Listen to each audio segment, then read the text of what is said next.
Going to say a quick hello to everyone and thank you for joining us. We are so glad that you're able to join us today. We're just going to wait for everyone to log on, so hang tight with us. And I have to apologize in advance because I have some background noise going on that cannot be avoided. But in the meantime, we have this quick poll for our attendees to answer. And the question is, what do you think about writing a formal business plan? Yes, you intend to write one. No, you don't intend on writing a formal business plan. You don't know if you need one, or you want to write a business plan but don't know where to start. I'll get everyone that's joining us so far to put your answer in the poll, and we will see you very shortly.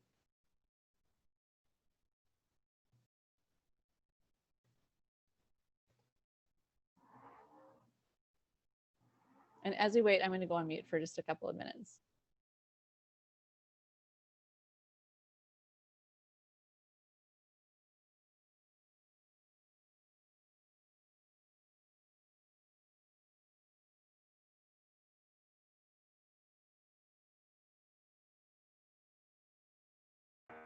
To those of you who are just joining us, welcome. We are just waiting for everyone to get settled in. If you're joining us, you still have time to grab a quick cup of tea or a cup of coffee, whatever your late morning flavor is.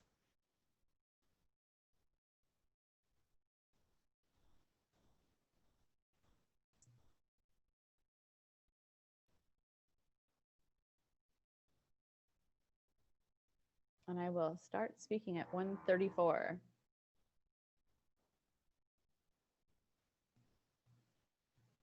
All right, well, good morning, everyone, and welcome to the Alberta Inclusive Innovation Initiative series, or better known as AI3. This is the second webinar that we've had in this four-part series, which is hosted by Ryerson University's Diversity Institute and made possible by the generous support of HSBC. My name is Shannon Peston, and I am the Senior Advisor of Business and Finance at the Women's Entrepreneurship Knowledge Hub, which is housed within the Diversity Institute. And I'm so honored to be your moderator for this series. Before we begin, I would like to acknowledge that the work that we do takes place on the traditional territories of the Blackfoot Confederacy, which includes the Siksika, the Piikani, and the Kainai, the Tsuut'ina, the Yahe Nakota Nations, the Métis Nation Region 3, and all people who make their homes in the Treaty 7 region of Southern Alberta. Our regional hubs and partners across the country similarly gather on traditional territory of many of Canada's Indigenous nations who have cared for these lands since time immemorial. The Diversity Institute is delighted to present the AI3 webinar series. The webinars are designed to support early stage entrepreneurs in Alberta who come from underrepresented and underserved groups. And the advice that they're going to give today is all related to how we help you validate and move your validation into business planning. We are so excited to work with newcomers, LGBTQ2+, youth, women, Black and Indigenous people, alongside other racialized individuals to help develop their entrepreneurial skills and plan their business ventures. The Diversity Institute is committed to advancing diversity and inclusion as a pathway to economic success and entrepreneurship. Through research on inclusion, innovation, and economic growth, the Diversity Institute develops impactful programs such as the Newcomer Entrepreneurship Hub, as well as the Women's Entrepreneurship Knowledge Hub, alongside reports such as Diversity Leads 2020, which was the largest Canadian study to date on board diversity and leadership. To learn more and to stay up to date on current events and information with the Diversity Institute, please follow our website and follow us too on LinkedIn and Twitter. You'll find us at Ryerson DI. Without further ado, I want to start introducing our conversation today. And I think the person that sums it best is Benjamin Franklin, who once said, "By failing to prepare, you are preparing to fail." His words are important ones for entrepreneurs, as ineffective business planning is one of the main reasons that a businesses fail. Business owners that create well-laid business plans and prepare for the road ahead not only protect themselves from upcoming threats, but can plan better. They know what's coming ahead. And as budding entrepreneurs, you are likely thinking about your own business plan and how to set yourself up for success. Today, our panel experts are going to share their tips and advice on how to do just that. So I would like to welcome, first of all, Amber Marshall, who is a business advisor with Alberta Women Entrepreneurs. Amber's passion for community, training, and facilitation led her to AWE, where she is a business advisor. She is gifted with numbers, enjoys relationships and coaching, and being intrigued by the serial entrepreneurship of her parents, was compelled to help others start and grow their companies. In 2019, Amber earned her Bachelor of Business degree with a major in entrepreneurship and a minor in tourism. Her background includes commercial lending, business mentoring, hospitality operations, and management. Welcome, Amber. Helena Lee is the Director of Corporate Banking at HSBC Canada. Helena has over 12 years of banking experience in various roles, including portfolio management, credit underwriting, and group lead of Commercial Banking Center. Helena is passionate about providing best-in-class customer experience to her clients and thrives on being able to support companies in meeting their business goals. Welcome, Helena. Next, we have Judy McMillan Evans. Judy is a community development project manager, adult educator, and entrepreneur with over 35 years of experience leading entrepreneur development projects and developing the capacity of entrepreneurs. She has been a community volunteer all her adult life and provided leadership and coaching to a long list of organizations.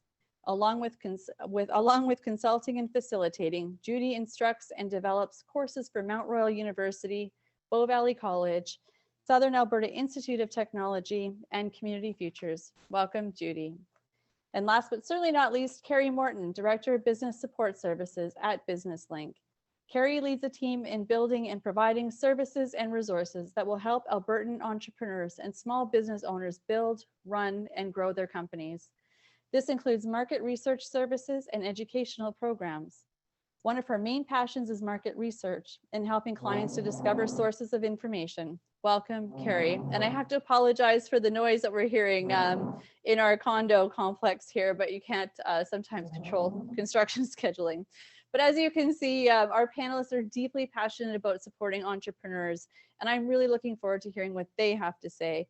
After the panel's over, we actually have a Q&A period. So inside the chat box, or not inside the chat box, at the bottom of your screen, you'll see Q&A. So make sure you post your questions in the chat and we will get those to our entrepreneur experts. So, okay, we're gonna get started. And the first question really comes, I'm gonna start diving into some of the stats because here's what they say.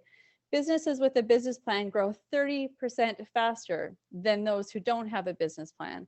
They're 2 times more likely to grow, get investments, or secure loans. And they have a 129% increased likelihood of growing beyond the startup phase. And more than that, they have a 260% increased opportunity of growing from an idea to an actual business. But yet 1 in 10 prospective entrepreneurs don't think they need a business plan. So my question, Judy, and I'm going to put this one to you, but why is it so important that entrepreneurs have a plan? Well, thank you. A great question. The point is that it's the recipe for success. If we don't have a plan, we don't know where we're going. And in the development of a business plan, you will make about, on average, 10,000 decisions. So what if you get the business open, you've got the doors open, you've got customers there before you, and you didn't make those decisions in advance? You're in a reactionary mode, not a proactionary mode. And therefore, you're flying by the seat of your pants. If you do the plan, you've thought through so many things, looked at the risks, the processes, how the business will function day by day, all those critical decisions that allow you to be proactive and not constantly being in an environment where you're making decisions flying by the seat of your pants. So it's a tool. It's a management and success tool. I love that you call it a tool because it is something to be used at multiple points in time. And speaking of the tool, like who actually uses that tool? Because in many cases, companies use business plans to communicate their strategy to employees. But in many cases, if you're a solo entrepreneur, you're a solopreneur, you're just starting out, you actually may not have any employees to start. So in that case, how does having a written business plan, how is it helpful? Carrie, can I ask this question of you, please? Definitely. Yeah. And I think following up on what Judy said, it's a really helpful tool for the business owner themselves. So even if they don't have a team that they are, using this to help guide, it'll be a guide for themselves to measure their progress, make sure they have plans in place for everything they need, like Judy said, so you're not reacting, you're being proactive. So definitely, I think a business plan is really valuable for the business owner themselves, or maybe them and their partner, just to understand where they want to go and make sure they can measure that progress so they have something to work towards. And also, if they are working with any consultants, maybe an accountant, a marketing company that's going to do some work for them, even something more general like a business coach, having a business plan to provide to those kind of consultants who maybe you engage on a monthly or quarterly basis would be really helpful for them, just to read over and understand what you're looking to do with your business. And lastly, I would say applying for a loan. So if you are looking to get any financing for your business, this is something that any financer, whether they're a traditional bank or a government lending program, will need to see. So definitely, if you're looking for any financing, the business plan is a requirement as well.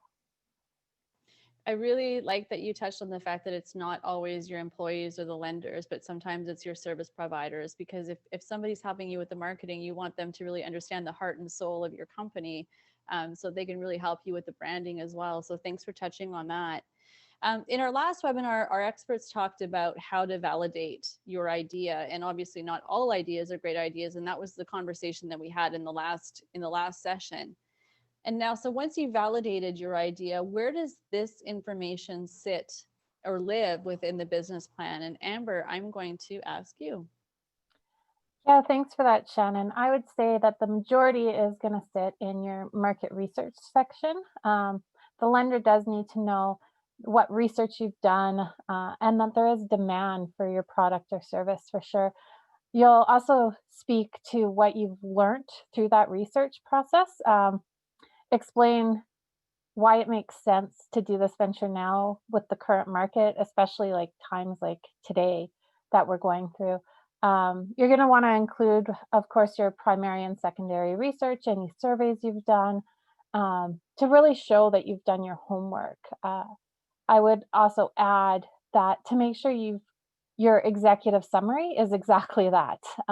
Get right to the point, show what problem you're going to solve, and how you're going to diversify yourself from your competition, how your target market is currently, like what need are you fulfilling, how you're going to get your messaging to your target market, and why it makes sense even to market that way.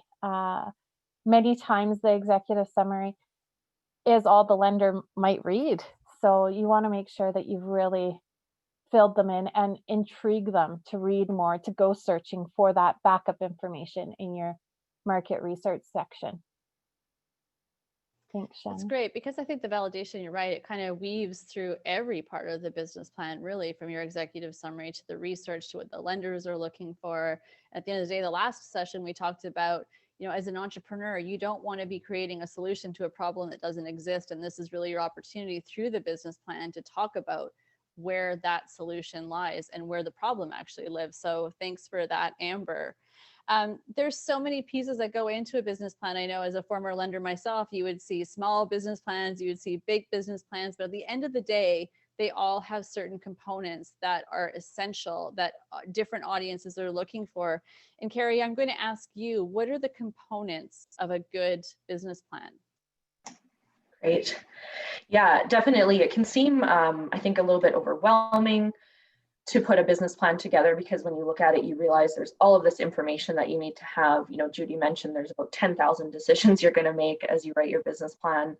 And all of the validation work is very important here as well. So just to note that the sections of a business plan might be called different things based on which template you're using. But I think these are kind of generally the main sections and information that you'll find in whatever template or sample that you're looking at. So first, we have the executive summary. This is the first part of your business plan. Like Amber mentioned, this is what the financiers or whoever else is going to read first, kind of like a cover letter. So if you are applying for a job, think of it like that cover letter. That's what whoever you're giving this plan to is going to read first. And you need to make sure it has all of these highlights of your plan and shows what your business is doing and why it will be successful. This is something that you do write last though. So once you've done all of the other sections, then you can come back to this and make sure it's something that will get that reader interested to know more and providing highlights of all aspects of your plan. So next we have kind of a business description section. So this would include a bit of an overview of the whole business. What products or services do you actually have? You know, what purpose and values does the company have? What problem are you solving? Who's the ownership and management team? Kind of a high-level overview of who all is involved in the business and why. And this is also where you can keep track of any progress or status updates that you have for your business so far. So what you've already done and what your goals and milestones as well are for the coming months or coming year, coming 2 years. So that would all be in the business description section. Market research has already been mentioned again by Amber. This is where a lot of that validation information will sit. So things like your industry overview, a trend analysis, your general market analysis. So who are your customers? What are their demographics? What are their psychographics? What are their lifestyle characteristics? And then also here, you would have information on your competitors as well. So all of those areas, industry, competitors, and customers are really deeply covered in the market research section, which then flows nicely into the marketing. So maybe marketing and sales, marketing strategy area. So this is really something that will be informed by your market research. So again, what product or service are you selling? Giving a description of that. What's your unique selling proposition? So what's unique about your business? What are your pricing strategy, your distribution strategy, your promotion and advertising strategy? So kind of the what and the how of I'm selling this and this is how I'm going to get people to buy it. Your sales processes, your marketing channels, and this can also include something like a SWOT analysis. So looking at you and your competitors and the strengths, weaknesses, opportunities, and threats for your company and for those other companies as well. So those are the first 4 sections. We'll move on to the next slide, which has the last 4 sections that you want to look at in your business plan. So management and team is where you have your team bios, your personnel roles and responsibilities. Also, if you are working with any consultants, who those people are, if you have any strategic alliances or partnerships in your business. So basically all the information on who is involved and why would go there. Operations gets into kind of the day-to-day details of the business. So where are you located? What systems and processes do you have in place? What equipment do you need? What regulatory or training requirements do you have? What are any of your company policies? So basically all of the little details of everything needed to be able to deliver your products or services to the marketplace and anticipate maybe some of those issues that are going to come in with your business. There, having a contingency plan is very important there as well. And then financials kind of wraps it up. So details on, if you are asking for funding, what you're asking for and why, what all of your costs are. This would include startup costs, as well as ongoing costs for the business, what you forecast for your sales. If you have a sales history, you would include that here. Again, a little bit of some contingency planning. So having a backup plan, having an emergency response plan here. If anything goes wrong, with your financing aspect of your business, what can you do in that case? And then lastly, you would wrap it up kind of with any appendices. So materials to provide some more detail on the core of the business plan. This could include, your primary market research survey results. Maybe you have a lease agreement, partnership agreement, any other contracts, your registration documents, and that kind of thing would go into the appendices. So it does seem like a lot. Start with the section you're most comfortable with, I would say, and then move on from there. And you can always pop, back and forth through these sections. You don't have to do them in the order that they're kind of laid out in any template that you're using. I love that you just said start where you're comfortable, because I think sometimes the business plan feels like a big, like daunting task. And so when you start with the area that you're most comfortable with, it just seems to start flowing. So thanks for saying you don't have to go in this particular sequence. You know, from being a former business lender, you know, I know how much I relied on the business plan, and especially when entrepreneurs were coming in to ask for a loan. And a critical part of that decision making process for me as a banker was looking at every one of those components that you spoke about. But I want to hear from the lenders that are on this panel. So we have traditional financial lenders in HSBC, and we also have development lenders through Alberta Women Entrepreneurs. And Helena, I want to start by asking you, what are you looking at when you're looking at the business plan, and what financial information is really critical to you as a lender? Well, everyone, Carrie and Amber's already touched on a lot of the key components that from a lender's perspective, it's really important for us. What I look for in a business plan is how thorough of an understanding you have in your industry. So that does include, educating me on the need that you've identified in the market, how you're going to service that need, and your competitive advantage. So what sets you apart from the others? I also want to learn about the risk and challenges unique to your industry and your company, and your action plan to mitigate them. I want to know more about your business background of you and your key management team. So a short bio that Carrie had talked about is very appreciated, because I want to know about the relevant industry and management experience you and your team can bring, so that you can guide your companies through the various business cycles on a pathway to success. And lastly, tell me what support you're looking for from a banking partner, and be very specific on that. For example, if you are looking for a loan, tell me the purpose of that loan, how much you need, for how long, and what kind of collateral you have available to secure the loan, as well as a plan on how you plan to repay it. So it's very important to support these relevant financial, to support this with relevant financial information to demonstrate your ability to repay the loan. So that includes any past financial statements or tax returns if you have, and also financial projections modeling, I would say at least 2 years out. This gives me a good idea of where your company has been and where you see it going. So I want to take the opportunity to quickly go through 3 main components in a financial statement that should be included. And the first statement is what you call a balance sheet. So basically, it's just a snapshot that tells me what you owe and what you own, and what your net worth of the company is at any point in time. So it's broken down into 3 sections: assets, which include things like your inventory, your real estate, equipment, accounts receivables. And then there's the liability section, which highlights if you have any debt owing, or accounts payables owing, or if you have a operating line already with a bank, if you're owing on that. And then finally, the equity section, which really is defined as your assets minus your liabilities. And that tells me, again, what your worth is, what the net worth is in the company. The second is your income statement. And sometimes you'll hear it referred to as the profit and loss statement. And simply put, it just shows your revenues and your expenses, and it tells me whether you're generating a profit or a loss for a given period. And then the third statement in a financial statement is cash flow. It tells me how well the company manages its cash position by summarizing the amount of cash that's entering and leaving the company. So for a lender, it's particularly important because it tells me if you're generating enough cash to be able to pay off your expenses and your obligations. So we put a lot of focus on that cash flow statement.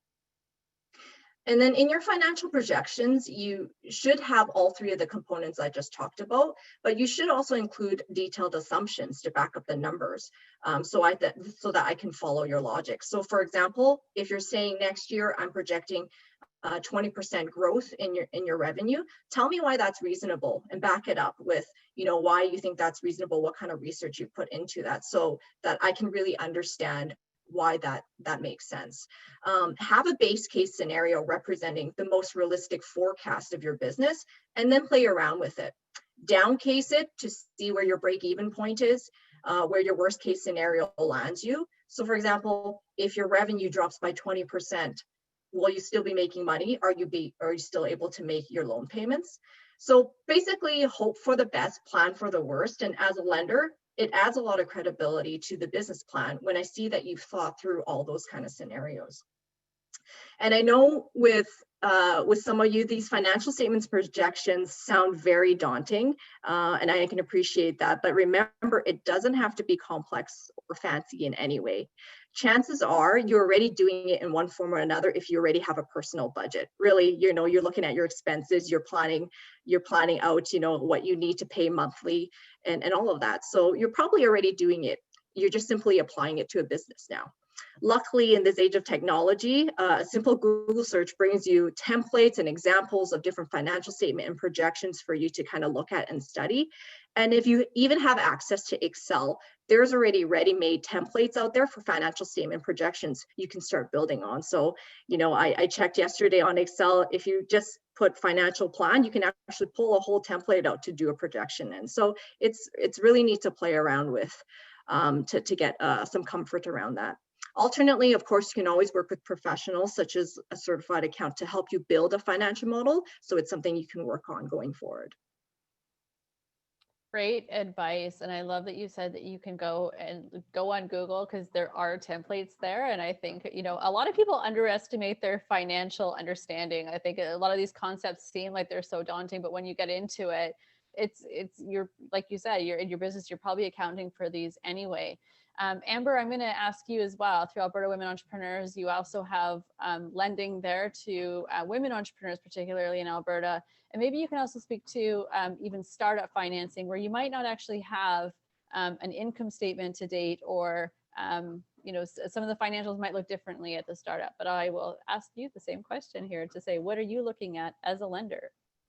Yeah, so I, of course, looking at all the stuff that Helena mentioned, but we also want to see your sources and uses of funds, right? So I know I do have a commercial background as well, commercial lending background, and some of the stuff that you could lend to in a traditional financial institution is a little different than what we can lend to at AWE. So as Shannon mentioned, we are a developmental lender, meaning that we can work with like things like working capital. So knowing what you're asking for money for is very helpful, right? If you come in and you want money for what's referred to as goodwill, so you're buying a reputation of a business, we can't finance that. So being straight out front about exactly what you need the money for will help, right? And so maybe you can switch around, so maybe then your equity portion, you would cover that goodwill piece, and then we can come in with something else. AWE also works with many different lenders, so a lot of the time they can cover the equipment, leaseholds, that kind of stuff that's easier for the traditional financial institutions to cover, and then we can come in for salaries or rent, but also knowing what working capital it is, right? So not just saying, I need it for working capital, because that's too broad. So telling me exactly what you need it for. And I'd also add to have those conversations with maybe your accountant or your lender and figure out what that balance sheet, income statement, and what your cash flows are actually saying. Because a lot of people think that they have strong financials, and then you're actually showing the lender that you can't make the payments. Right. So knowing that what information you're telling the lender when you pass over these statements is very valuable too. So I do a lot of that at AWE, telling them like, actually, you're telling me you can't afford this, right? So just knowing what's really in those statements, because it always tells a story for sure. Yeah, the numbers absolutely tell a story. And I think that you also brought up a really good point. It's not being scared to work with your banker or your accountant as you're putting these through. I think at the end of the day, lenders want to be able to support the right business at the right time. So they're looking to say yes. And sometimes it's a matter of like, have I got this picture right? And the worst thing you want to do is put a picture in front of your banker or your lender that isn't the true picture, because when, you know, the adjudication process or the credit, you know, writing process, these things ultimately get uncovered because the numbers really do, as you said, they just tell a story. Thank you for that, because I know that that's a really big section of the plan and something that you do a lot of advising on daily. So thank you.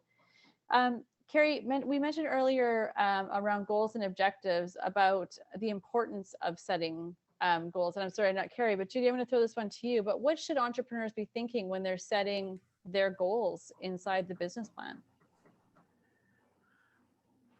Goals are something you should be setting every day. One of the things I do in my business is that I create a list at the end of every day for the goals I want to accomplish tomorrow. So I look at goals as daily, weekly, monthly, and yearly. So we use the term SMART goals: specific, measurable, achievable, realistic, and time-bound. And it's a way of lighting a fire under ourselves. It's about self-motivation, about getting as much done as you can.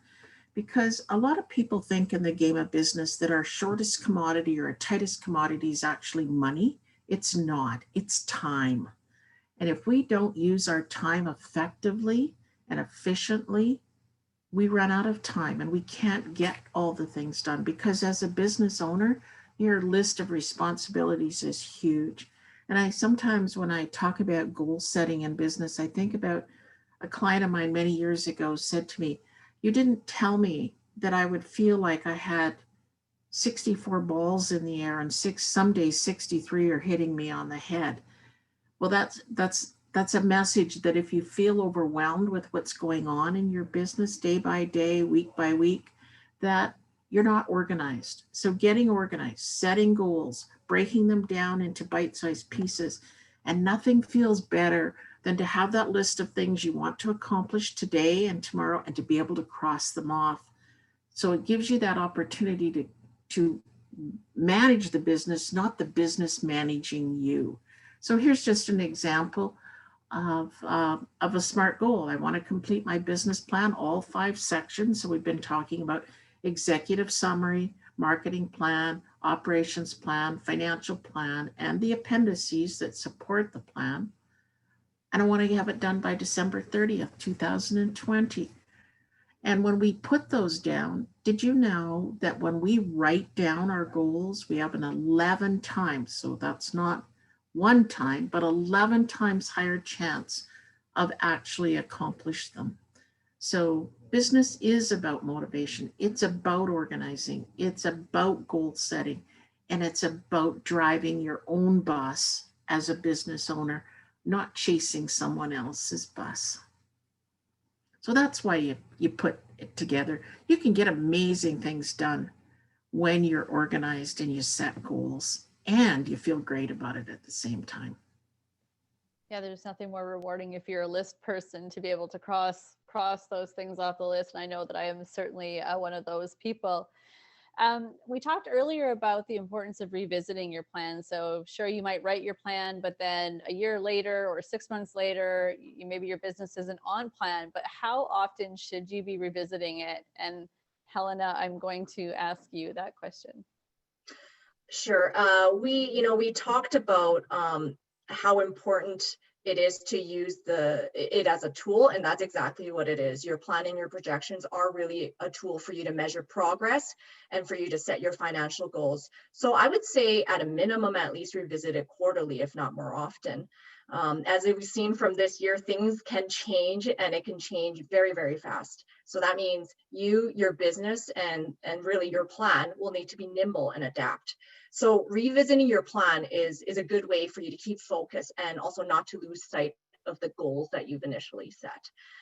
With the projections in particular, keeping that updated will give you a pulse of where your cash position is at any given point.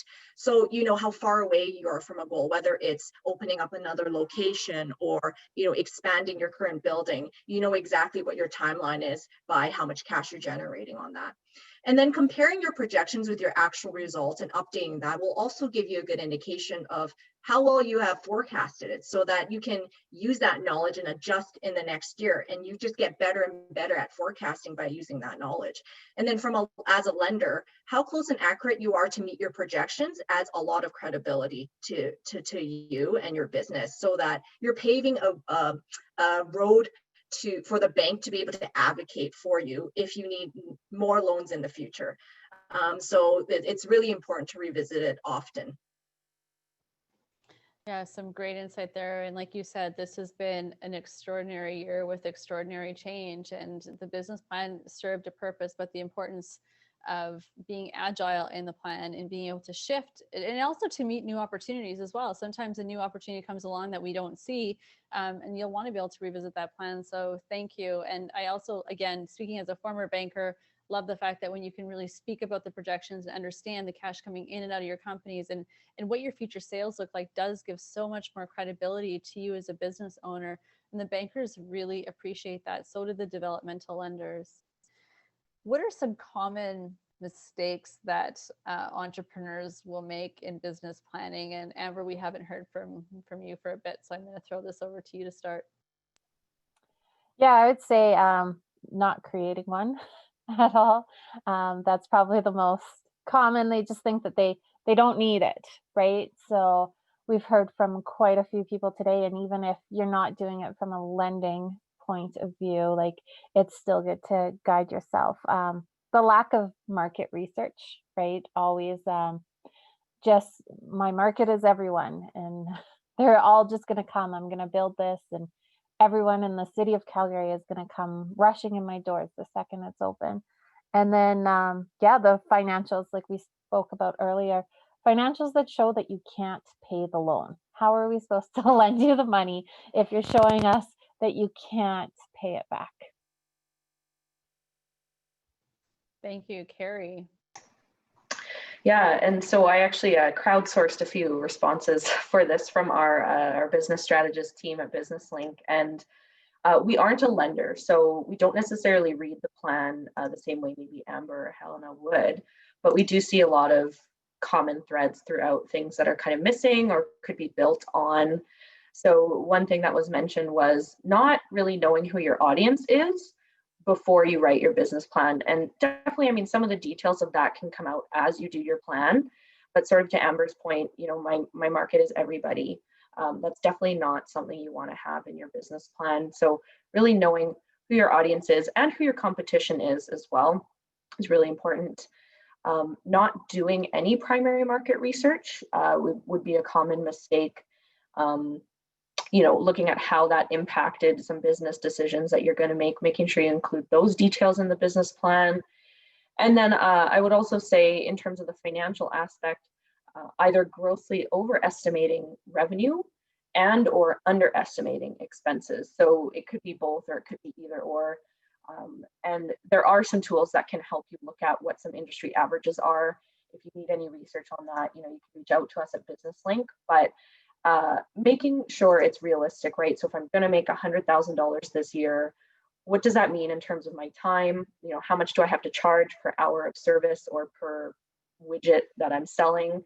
And just seeing, you know, then per day, you know, how many hours do I need? How many widgets do I need to sell? And can I really attain that? And then also, again, on the expenses side, making sure you take the time to really think of every little thing that you're going to have as a startup cost and as ongoing costs for your business. Thank you, Carrie. Helena. I think a lot of great points have been brought up already. So, but I want to reiterate, you know, a point that Amber had brought up, which is really important, is ensure your information is aligned. So, you know, if your projections are showing me you can only generate enough cash to support a $100,000 loan, tell me why it makes sense for you that you're asking for 500,000. And it's okay to do that, but if you do, highlight what your plan is to cover that shortfall to meet the debt obligations. So just really support the numbers that you have in there and show me your rationale on it. And then be realistic, like Carrie has said, don't just paint a rosy picture because challenges are inevitable. So instead, face them head on, put array in there, highlight them, talk to how you're able to work through them. And this gives me confidence as a lender that you have a thorough understanding of your business and industry and that you have the experience to be able to manage through them. Thank you. And Judy, I'm going to let you have the last word on this one. One of the key pieces of advice I'll leave people with is that back to that point that the business plan is a tool. It's not a literary document. They don't need to worry about adjectives and sentence structure and making this gorgeous book. It's a tool. So use lots of point form, charts, tables, easy ways to get information because it's the primary tool for a business owner to run their business on a day-to-day basis. They want to be able to grab that plan and look at it. So let's say that they want to implement some marketing ideas and they had made some great decisions in the startup and the writing of the plan. Grab that business plan. Oh, my apologies. I don't have to grab that.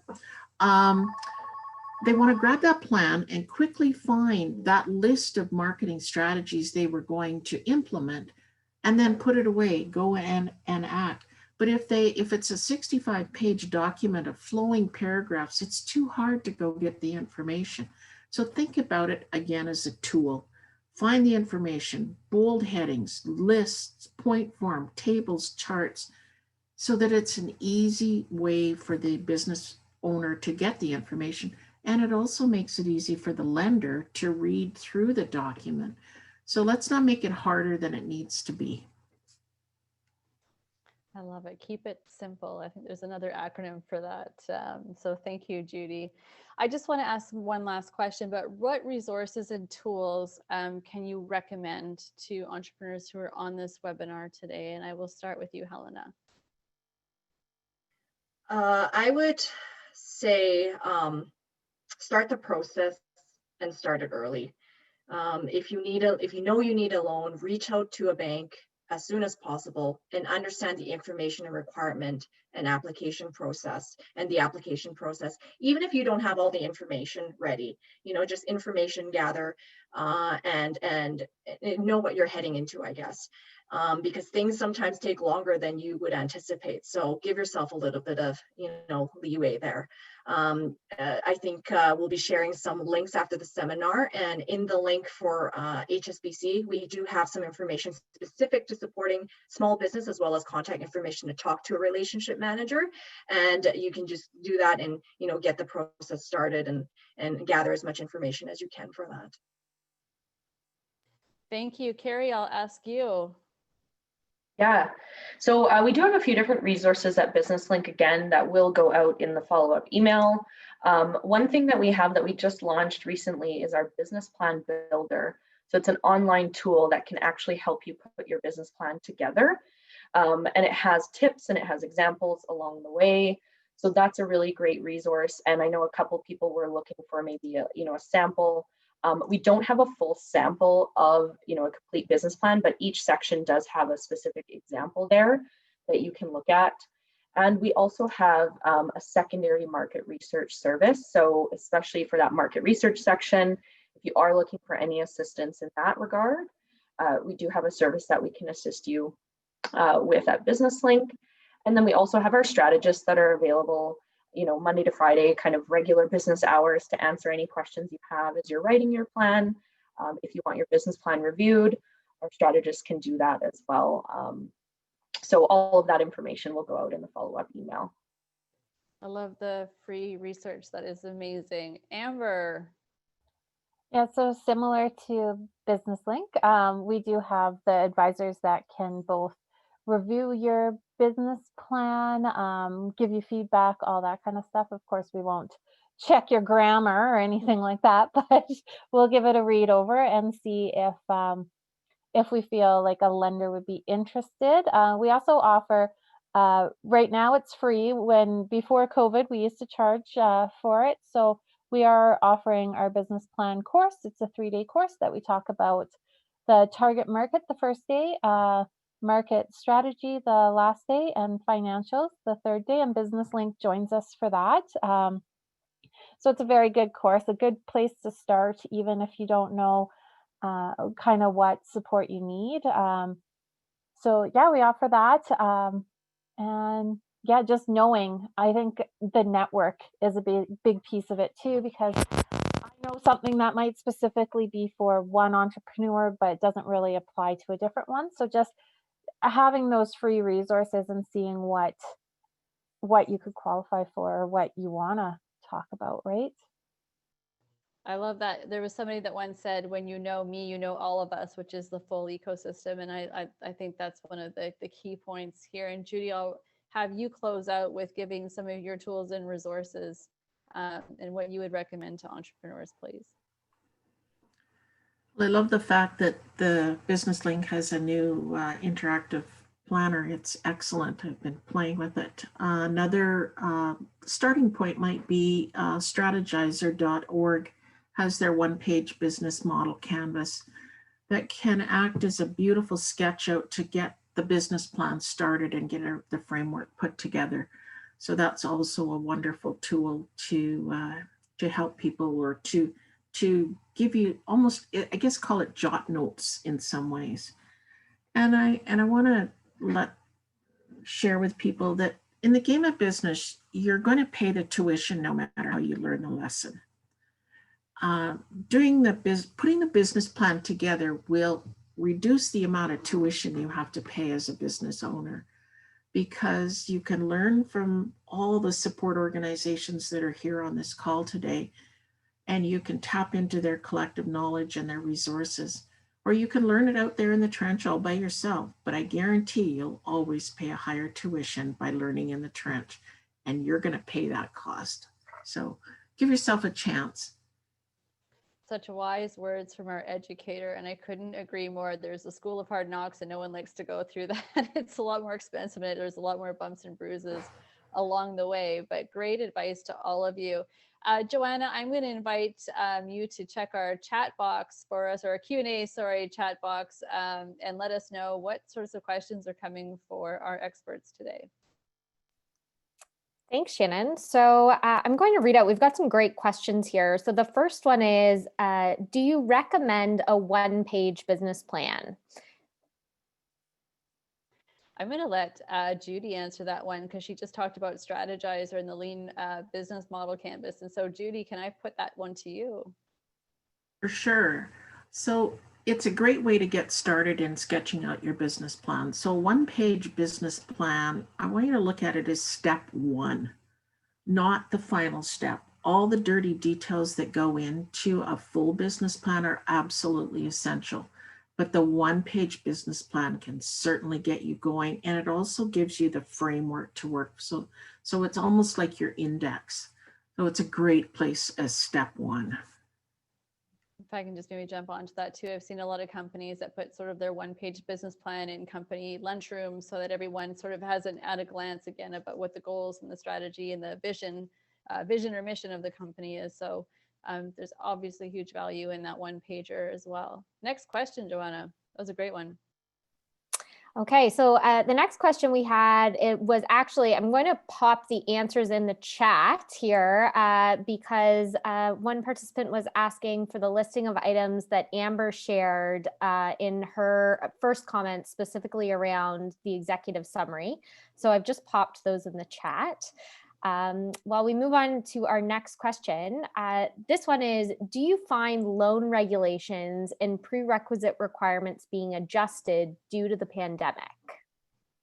Great question. I can think of no better people to answer this than Helena and Amber. So Helena, we'll start with you. There's definitely going to be more due diligence and more stringent rules when we're looking at loans, but really I would say the fundamentals are the same. Does your business make sense? How do you repay your loan? Do you have the management team that can weather you through the business cycles? Those are fundamentals, and it's important whether we're in a recession or whether we're booming or whatnot. So what I would say is it's even more important for you to really understand and justify the numbers that you put in your business plan. It is even more important to have a business plan and to be able to adjust it and refer back to and revisit back to it more often, so that when the lenders or whoever has a question, you can say with confidence, this is how it is and this is how I'm going to work through it. Thank you, Amber. Yeah, so I would add to that, just with the pandemic, we're seeing a lot of support recovery resources coming out. So what I'm seeing is a lot of that startup funding is kind of getting re-bucketed, if you will, to the recovery. We're seeing these recovery loans come out. AWE is doing the regional relief and recovery. Other financial institutions are doing the Canadian emergency bank account. So a lot of that startup funds is being kind of, as far as grants and things like that go. But there is way more of a focus on a contingency plan, right? Because we've seen now what is possible. I was just in a meeting earlier and I said, you know, at the beginning of the year, I never would have thought that these businesses would be being shut down by the government, right? I never thought that was a thing that could happen. So I think now it's just really saying, okay, well, if this happens, this is how I respond. And that contingency plan is so much more weight than before. And, you know, before, especially in talk about Calgary, Edmonton, those kind of areas, we'd see contingency plans for floods, contingency plans for like these natural disasters, but not really the pandemic. So I think it's putting more of a focus on, responding. How are you going to pivot? How are you going to be agile? How are you going to show that the lender has made the right decision by giving you the funds, right? And Amber, is AWE, for example, they're still lending to startups during this time? Like I'm seeing some, businesses are starting up through COVID. So there are funds out there for startup. And Helen, I'll ask the same question to you too, from more of the traditional bankers. But Amber, maybe just comment on the startup landscape. Yeah, so a lot of, what we're seeing, like I mentioned, we're doing the regional relief and recovery. So with that, similar to the emergency bank account, we have to show that the business was viable before. So that's the no interest forgivable portion, that kind of. So we are seeing a lot of startups trying to apply for that loan, and that's not for you, right? Right. We still have our regular loan program, and that would be the loan that you apply to. A lot of entrepreneurs, like, there isn't the forgivable interest payments or any of that you'll see on the recovery efforts. But we are still doing our traditional lending to them. Thank you, Helena. Anything to add there from HSBC? I would say for conventional banks, typically because you have to demonstrate a cash flow and ability to repay the debts, it is a little harder to get some loans for startup, but we do work with a lot of government agencies that do target the startup businesses to help them bridge from startup to getting a more conventional loan that is cheaper and makes more sense. So there's a lot, we partner with a lot of those government agencies to be able to assist. Having said that though, even if a loan is not provided at a conventional lender at that point, it doesn't stop you from having a relationship with that bank. You could start out by having it in the bank account. We still offer the same advice. So it's just an easier bridge to when you are ready for that conventional loan. Thank you. And Joanna, do we have time for one last question? Yes, one last question. So I did just want to quickly make a comment. There was a question asking for an example of a really good business plan. And I think, we'll be sending out the links afterwards to the business builder or business plan builder. So I think Amber mentioned that there's some really good examples in there. So that would be a good reference to check out. Last question is, how keen are lenders to provide loans to online businesses that provide virtual services? That's a tough one. I can answer that if you'd like. So it all comes back to that sources and uses of funds, right? So will it qualify for financing? So are you looking for money to pay yourself a salary? Because that's honestly not going to fly, right? But if you're looking for that, maybe the technology to do it, then that's something where you could get a lender interested, right? So it's all what you're asking for the money for, right? Be prepared to answer those questions, because there's a lot, like maybe it's building your website, right? So that might qualify, but is it research and development? Because that's something that lenders will stay away from as well. I know AWE doesn't lend to research and development, but if you have it all figured out and you just need the money to build it, that's where we can come in and really help some of these entrepreneurs out. Helena, anything to add from your perspective? I would say that as long, again, it speaks to the strength and the research that you've done in your business plan. If it makes sense, I don't see why not. One of the big, I would say, obstacles when it comes to, online businesses that don't have tangible assets, as a bank, we all often look at what assets do you have to be able to secure the loan in case of default. So that's one of the biggest challenges I see with online businesses. So be prepared to answer that. If you do look for a loan, is how are you going to get the lenders comfortable if you don't have assets to offer as collateral? Great point. In session 4 actually is going to start looking at more traditional financing. We'll take a look there at the 5 C's of credit, which all lenders consider in that process. We're kind of closed up our Q&A portion of this. I want to invite a very special guest up. Her name is Shay Lowe, to just talk about the Ask Give platform to the Women Entrepreneurs Knowledge Hub. But I want to thank each of you, Helena, Carrie, Amber, and Judy, for being with us, giving your expertise and your wisdom and your sage advice. Thank you so much, because you add so much comfort to entrepreneurs who are going through this process. So my sincere thanks to all of you. And thank you to everyone who tuned in. We know that your time also has a very precious currency, especially as we gear up for a very busy time of year. So thank you to all of you for joining.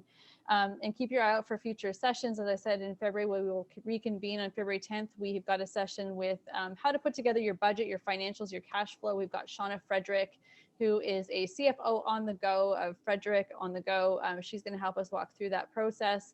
And then on February 24th, we're going to talk about intro to business financing. So look for more updates from our chats, and we'll put some more information in the chat box as well. But Shay, I want to welcome you to the platform to share about the Ask Give before we sign off for today. Wonderful. Thank you, Shannon, for the introduction. I just want to say hello to everyone from Toronto.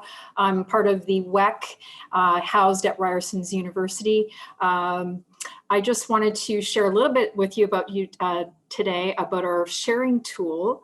It's the sharing platform for women entrepreneurs across Canada. And before I get into that, I just wanted to say that even though we have this tool that is geared towards women, women identified, non-binary, etc., WEC does have resources that are available to all entrepreneurs, which will be shared in the follow-up resources that are going to go out to you today.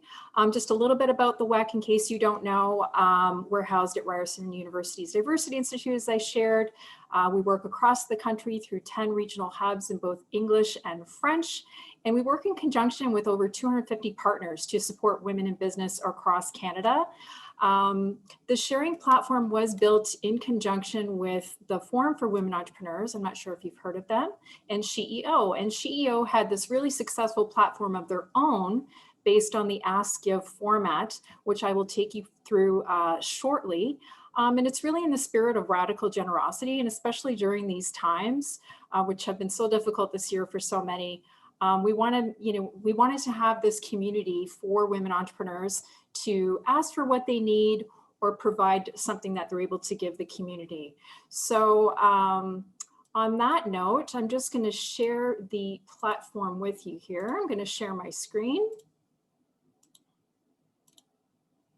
The other thing I wanted to share too is prior to coming to the DI, I had been an entrepreneur for over 12 years, so I can certainly relate to a lot of what you are thinking and feeling in getting started with your business. Can everyone see my screen? Okay, perfect. So here we are. It's sharing.wec.ca, and this link to the platform, as well as a quick resource guide, will be shared in the resources afterwards. So don't worry about having to take this down right away. But essentially, it's very easy to use. Here we are on the home page. To get into the platform, you just enter your email address, and then you can tether it to your Google account. I've already got a profile, so I'm just going to sign in. If not, if you don't tether it, you will have a PIN that's sent to you within about 5 minutes or so, and then you can quickly log in. So I'm just going to continue on here. Oh, here we go. This isn't great. I have to get a pin now. Anyway, essentially, this is the home page. I do apologize. Okay, 53768. I got nervous. All good, Shay. These things happen. You start doing a webinar and construction happens above you, so don't worry. Okay, so this is actually kind of cool to see. A pin was sent to my email. I entered the pin very quickly, and here we are on the home page. So this is where you're going to see, here we have everything organized by category. So across the bottom too, it's very simple format. So we have the asks and the gives and the me section, which I will show you very shortly. We have all different categories where you can post your ask or your give.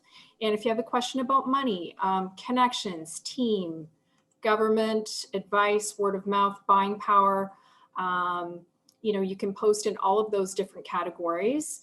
And, in relation today, for example, if you have any further questions about building a business plan or experience that others have had across Canada, here, I'm going to take you down to the ask section.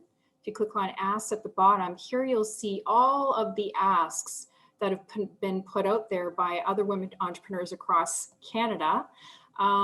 Anything from market research to team building, all just kinds of questions. So what we want to do is really encourage you to build that muscle of asking for help and asking for what you need, and also just looking to connect. I've seen so many people connect with other entrepreneurs across Canada. It's just absolutely been wonderful. It's a great networking tool, and it's the place to be if you're looking to build out those connections. But here is where you would post an ask, and to do so, you would just click on the plus sign here, and it'll take you through very easily. You just put a title of what you need, the details, your level of urgency. What's really cool too is you can choose the region. If you want it to be, Canada-wide or specific to Alberta, for example, you can do that. And once you're done, your post goes up. Down at the bottom in the give section, this is, we've got some wonderful posts here from many of our partners and other entrepreneurs across Canada who are offering things from consulting to coaching, workshops. So I really encourage you, if you have some time, to go through the gives and just see if there's a post of something that you're interested in. And if you also have something you want to offer, you can post it here as well.